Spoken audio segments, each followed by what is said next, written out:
Kita akan kembali membedah terkait rekening Budi Gunawan dan telah hadir bersama kami di studio mantan Menko Perekonomian Rizal Ramli. Prof Rizal, terima kasih bergabung sama kami. Apa kabar, Prof? Baik. Prof, ini kacamata Anda terkait soal rekening Jenderal Polisi kita ini. Dari perspektif mana yang menurut Anda sebenarnya layak untuk dikritisi terlepas dari politisasi sebuah kasus? Tentu jumlahnya yang sangat besar, di atas batas kewajaran lah. Yang kedua, modus transaksinya.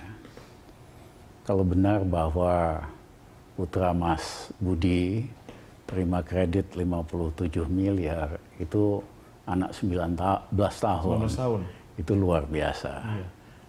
Tidak mungkin terjadi, kecuali memang terkait dengan deal-deal lain, yang barangkali juga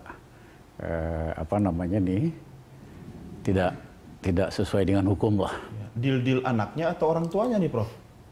Ya, kalau nggak salah yang kasih itu kan investor pengusaha tambang. Ya.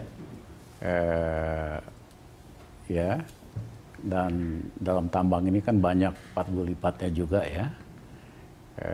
Soal klarifikasi izin dan sebagainya, selalu biasanya harus ada backingnya. Ya, tidak mungkin anak 19 tahun bisa dapat kredit sedemikian besar. Heboh dunia perbankan aja heboh kalau itu. Iya. Saya aja ngajin kredit gak dapat-dapat, Prof. Gak dapat-dapat. Kamu saya kira kelas 500 juta aja susah. Susah. Agunannya juga harus jelas kan, Prof? Ya, nah ini nggak ada agunan. Harusnya kan satu, karakternya, menyangkut integritas. Iya. Yang kedua, menyangkut capacity-nya, ada cash flow nggak yang mendukung proyeknya. Yang ketiga, kapitalnya, net worth-nya, cukup nggak. Keempat, C-nya, kolateral, jaminannya, ada nggak. Ya. Yang kelima tentu kondisinya, kondisi ekonomi maupun bisnisnya. Nah dari ini kan sama sekali tidak memenuhi. Prof, ini syarat mutlak dalam semua sektor pemberian kredit di Indonesia saja? Kredit, di seluruh dunia aturannya, aturan 5C. Oke, ya kan? 5C. Yaitu karakter, capacity, capital, collateral, dan condition. Nah, saya sih di luar Pak Budi, kesian juga di opera-opera begini ya. Saya sebetulnya minta Pak Jokowi, ya, you are the president, act like one. Ya, Anda presiden, bertindaklah sebagai seorang presiden. Misalnya kasus BBM kan, dari awal timnya Pak Jokowi, penasehatnya selalu bilang harus naik, harus naik. Kami di berbagai TV beberapa bulan yang lalu, jangan naik karena ini bakal turun. Tapi Pak Jokowi terlalu banyak mendengar pembisiknya. Akibatnya apa? Akibatnya harus dikoreksi, dikembaliin lagi kan. Baru 3 bulan naik turunnya sudah berapa kali? 6.600 ya. Karena dari awal memang ini kebijakan yang salah, diberikan informasi yang salah. Nah menurut kami dalam kasus Kapolri juga, para pembisiknya ini memberikan informasi yang salah. Anda nggak bisikin sih, Prof? Hah? Anda nggak bisikin? Iya, kalau Pak Mas Jokowi telepon ya saya kasih tahu. Tapi Prof, poin saya adalah kalau kebijakan BBM aja bisa dikoreksi, masa ini nggak bisa dikoreksi? Win-win buat semua. Kesian juga Pak Budi dimainkan begini, bisa-bisa ditangkap atau sebagainya. Nah, yang kedua saya juga mau appeal, saya dekat dengan Taufik Kimas, Bang Taufik sama Mbak Mega. Mbak Mega, wes lah, udah lah. Orang tahu di belakang ini Mbak Mega kok. Ya, jadi jangan dipaksakan, nanti kebablasan gitu loh. Saya sedih karena saya lihat koran-koran luar negeri, judul nomor satunya, Presiden Indonesia mengangkat terdakwa untuk jadi Kapolri. Nggak ada di seluruh dunia suspek ini. Ya, suspek. Di seluruh dunia.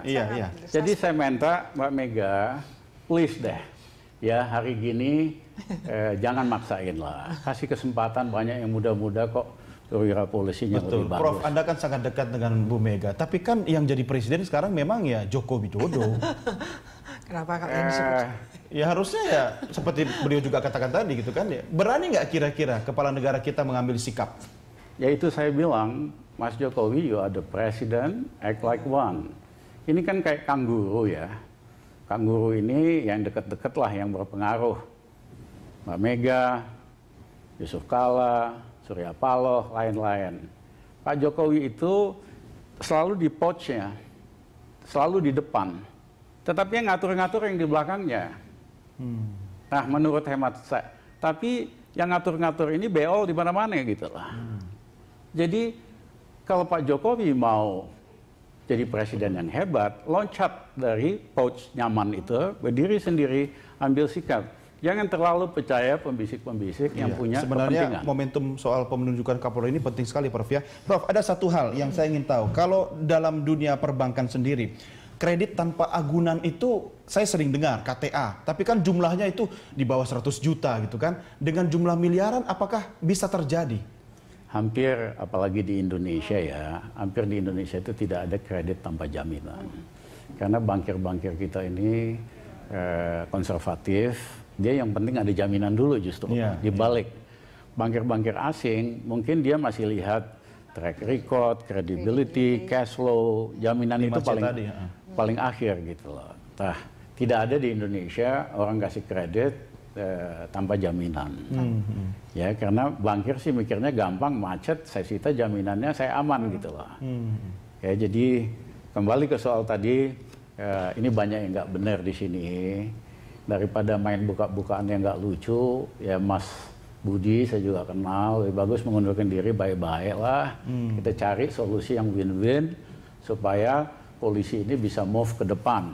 Itu boleh dititip pesan lewat Pak Roni itu, Prof. Iya, Pak Roni. Tapi ternyata tidak semudah itu, Prof. Pak Roni, ini terlepas dari statement beliau tadi ini, kan kami ada sedikit ini, pemerintahan Gus Dur lah yang memisahkan polisi daripada angkatan bersenjata. Jadi kami punya harapan yang besar terhadap polisi. Kita ingin polisi Indonesia itu seperti di Inggris, modalnya cuma block note dan pentungan.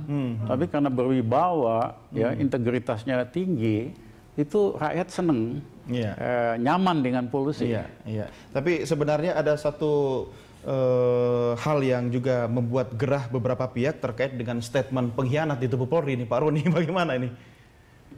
Ya, sementara ini di Polri saya kira Bapak Kapolri sudah mengumpulkan beberapa hari yang lalu seluruh perwira tinggi, perwira menengah, untuk beliau mengingatkan tentang soliditas ya di tubuh Polri, bahwa penunjukan seorang calon Kapolri merupakan kewenangan juga sekaligus juga hak prerogatif Bapak Presiden, dan sudah menunjuk Komjen Budi Gunawan untuk melaksanakan uji kelayakan di Komisi 3. Itu juga beliau perintahkan untuk beri dukungan berkaitan dengan penetapan tersangka oleh KPK, agar Divisi Hukum Polri juga memberikan bantuan hukum, ya. Jadi soliditas kesatuan itu masih tetap dijaga oleh Tapi Bapak Pak Roni, saya tidak mau seret ke ranah politik. Yang saya maksudkan adalah soal statement pengkhianat itu, apakah terkait dengan mungkin kebocoran data dari internal Polri sendiri terhadap aliran dana dalam rekeningnya Pak Budi Gunawan itu? Apakah mungkin ada internal Polri yang sengaja membocorkan keluar? Iya. Saya kira kalau misalnya ada hal-hal yang menyimpang ya di dalam tubuh Polri, tentu Kapolri, pimpinan Polri pasti sudah memanggil, kemudian berusaha untuk menyelesaikan permasalahan di dalam, ya, karena berkaitan dengan soliditas Polri itu juga harus dijaga. Kami ada 400.000 anggota setanah air, di mana ada 400.000 rekening juga ya, Pak. Kalau berkaitan dengan gaji, memang kita sudah kerjasama, ya, dengan Bank Rakyat Indonesia, BRI juga BNI 46, untuk gaji itu langsung ditransfer. Payroll, saya akan ke Bu Yenti sebentar, tapi Prof, ada satu yang menarik. Tadi sebelum Anda hadir, saya sudah tanya ke Pak Roni bahwa ternyata tahun 2010 sudah ada temuan internal Polri bahwa memang rekeningnya Budi Gunawan itu tidak ada catatan hal-hal yang tidak wajar. Kalau dari pengamatan Anda sendiri? Saya sih Bareskrim mengeluarkan pernyataan nggak ada masalah. Tapi mohon maaf, lembaga Bareskrim itu istilahnya ada konflik of interest karena yang diperiksa perwiranya sendiri. Sungkan. bukan sungkan. Di dunia yang lebih fair, orang yang terlibat tidak boleh atau lembaga yang terlibat ikut memeriksa. Harus yang dari luar, ya kan?